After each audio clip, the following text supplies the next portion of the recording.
Salut chers parents, je m'appelle Alice Porfal, je suis spécialiste en développement personnel et parentalité. Aujourd'hui, je vais vous présenter des outils pour que vous puissiez aider votre enfant qui est en souffrance émotionnelle. La souffrance émotionnelle est très présente aujourd'hui chez les enfants. Et des fois, en tant que parents, on ne se rend pas compte parce que soit nous ne passons pas assez de temps avec notre enfant, soit les enfants sont en train de jouer et on ne se soucie pas de prêter attention à comment ils jouent et le vocabulaire qu'ils utilisent pendant qu'ils sont en train de jouer ou de faire d'autres activités. C'est très important de pouvoir réserver un moment agréable avec votre enfant.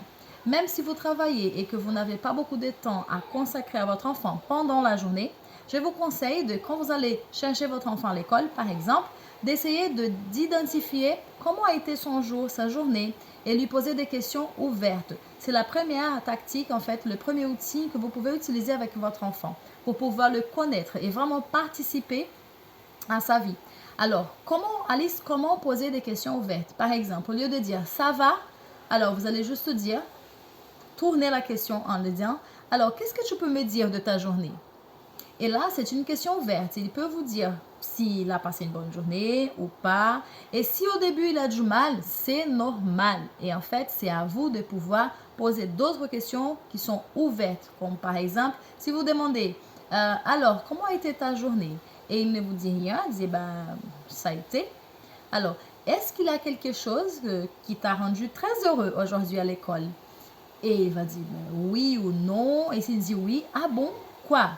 Avec qui? Comment ça s'est passé? Donc, on pose des questions sur les questions.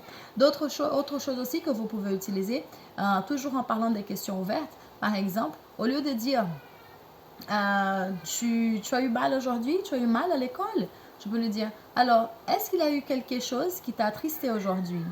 Non, oui, quoi, comment, pourquoi, comment ça s'est passé, qui a vu, est-ce qu'il avait un adulte à côté, qu'est-ce qu'il a fait, quelle posture. Donc comme ça, on ouvre la conversation et l'enfant, il se sent à l'aise en fait pour pouvoir communiquer. Et c'est une habitude, c'est une pratique que je vous conseille de faire depuis que votre enfant est très petit, depuis qu'il commence à parler, parce que cela va lui donner en fait la conscience qu'il peut vous faire confiance et il peut aussi justement parler de tout ce qui lui arrive. Et comme ça, quand il sera ado, cela sera déjà une habitude qui a été instaurée en fait entre vous.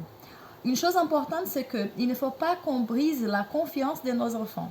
Si nos enfants nous confient des choses et qu'il est sûr qu'on ne va pas raconter à n'importe qui, alors il ne faut pas le faire. Par exemple, si votre enfant vous a confié qu'il a eu mal au ventre pendant le cours de français et qu'il a demandé à la maîtresse d'aller aux toilettes et qu'il a eu quelque chose qui s'est passé et il a été mal à l'aise. Ok, très bien, donc il vous a raconté.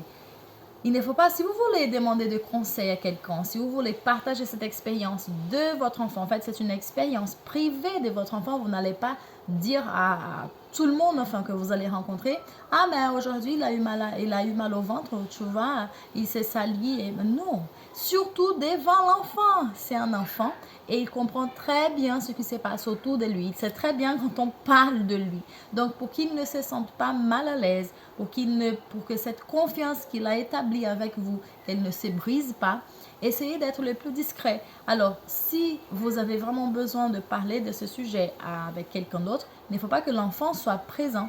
Et il faut aussi respecter son intimité. Dire seulement ce qui est nécessaire pour que l'enfant, si un jour il sait que vous avez dit, enfin, ce qu'il vous a raconté et confié, alors il sera très triste et en fait, cela peut briser la confiance qu'il a en vous. D'accord? Et aussi, ce sont des bonnes habitudes qu'on commence à instaurer en famille. On ne raconte pas notre vie à ceux qui sont à l'extérieur. Ils n'ont pas besoin de savoir. Si c'est pour grandir, si c'est pour donner un témoignage, si c'est pour aider un autre parent qui est dans la même situation, on peut, bien sûr, on peut partager les expériences, mais on ne va pas exposer l'enfant. D'accord? Si vous avez plusieurs enfants, vous pouvez dire un de mes enfants et ne pas dire le nom, par exemple. Alors, ou sinon, quand telle personne était petite, elle a eu ça et moi, j'ai géré de cette façon. Vous voyez, donc toujours en donnant des explications, bien sûr, dans le but d'aider l'autre, mais de ne pas mettre votre enfant mal à l'aise. OK?